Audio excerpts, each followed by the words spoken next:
السلام عليكم. استاذ حسام شيكو. ايه يا واحد؟ عامل ايه يا كبير؟ اتفضل يا واحد. ايه اخبار حضرتك؟ الحمد لله. بعد اذنك انا محتاج انك تحلني في الحوار ده كله. احللك ازاي؟ الناس كل ما حد بيشوفني بغني بيقول لي انت صوتك كويس. طب روح للاستاذ حسام شيكو هيطلعك يا ابني ترند.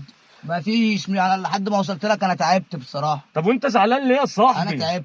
لو طلع كلامك صح وطلع صوتك جامد هنركب الصاروخ وهنخرب الدنيا. ودي يا ريس. بس انا خايف لحسن تكون بتكذب عليا زي اللي هنشوف قبلك. اهو. انا ممكن اوريك دلوقتي. توريني؟ اوري حضرتك اهو. حلوه الصيغه دي يا وحش. ودي.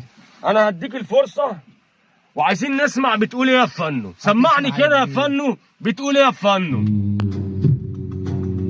وانا خدت برمي الشام ودخل عيوني معايا والدنيا دي لفت دارت فجأة يا شيكو انا بيا احبابي فاتونا اصحابي خانوني بقيت وحدي اصحابه